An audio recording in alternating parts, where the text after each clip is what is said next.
quizás uno de los sectores que más mal la están pasando y sobre el que poco se habla es el de los mexicanos radicados en Estados Unidos, que desde hace al menos 3 años se encuentran pues en un escenario de vulnerabilidad que hoy se agrava por la pandemia de coronavirus y también pues por las medidas económicas, políticas y sociales adoptadas por ese país para atenderla. Digo que sus condiciones son difíciles de por sí porque al menos desde 2017 la radicalización del discurso antimigratorio y específicamente antimexicano de Donald Trump ha tenido efectos tremendos en la extensión feroz de lo que ya había iniciado durante la presidencia de Barack Obama, como lo es el incremento de redadas y repatriaciones. El tema es complejo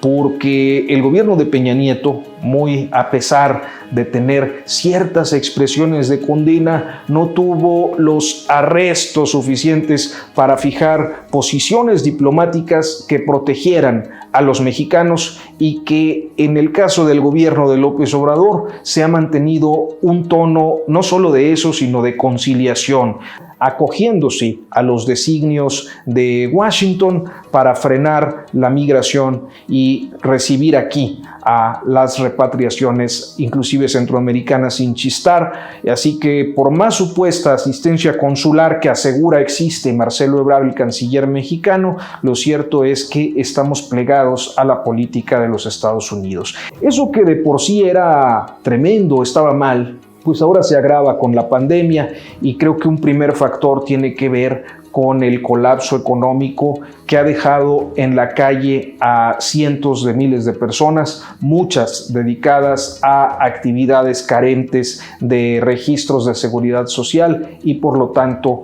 con mayor nivel de vulnerabilidad, ya prácticamente encaminados a perder el sueño americano. Empleados en el sector servicios o en actividades productivas con baja supervisión, como son las agropecuarias, los derechos sociales fundamentales que históricamente han sido negados para los migrantes, hoy, aun cuando han tenido ciertos beneficios ganados, hoy van haciéndose irrelevantes. Es decir, ya no se trata solo de las malas condiciones laborales y sociales, sino del desempleo, que por otra parte dificulta pues también su acceso a los servicios de salubridad en un momento en el que los necesitan. Pero ahora las cosas se ponen todavía más difíciles. Primero, por el anuncio de Trump emitido el pasado 20 de abril y segundo, porque el desempleo o el paro de actividades tampoco permite que regresen con facilidad a México. Hacerlo hoy, si lograran sortear los filtros fronterizos, implicaría que quizás no puedan llegar a sus comunidades por los cercos sanitarios establecidos en los municipios y de hacerlo también podrían exponer a sus comunidades a un incremento en los contagios o inclusive a la presencia de contagios donde no había. Pero ese regreso parece inminente. En muchos casos, tarde o temprano, va a ocurrir.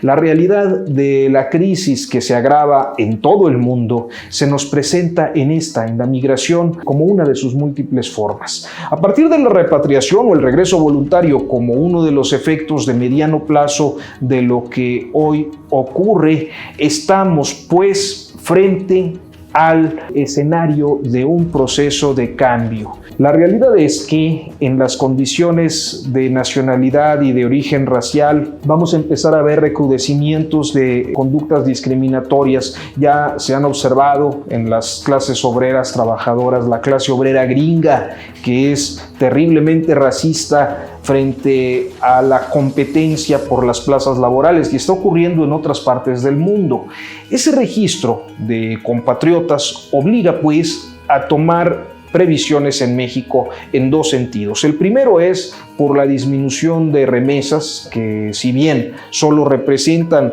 el 3% del Producto Interno Bruto Nacional, pues hay zonas como Michoacán, como Zacatecas, como Oaxaca, donde llega a representar hasta el 60% de su Producto Interno Bruto. La crisis es inminente, pues, y para el país la reducción de remesas ya registra un 10% que seguramente se agravará en las próximas semanas. Inclusive ya los analistas estiman que la contracción de las remesas llegaría hasta un 25% este año. Lo segundo es por lo que el país, por lo que México pueda ofrecerles a los connacionales que regresan en un escenario recesivo y de graves impactos económicos que ya han sido ampliamente comentados. Hasta ahora me parece que el plan de ayudas sociales es vital, es decir, solo alguien sin el menor atisbo de humanismo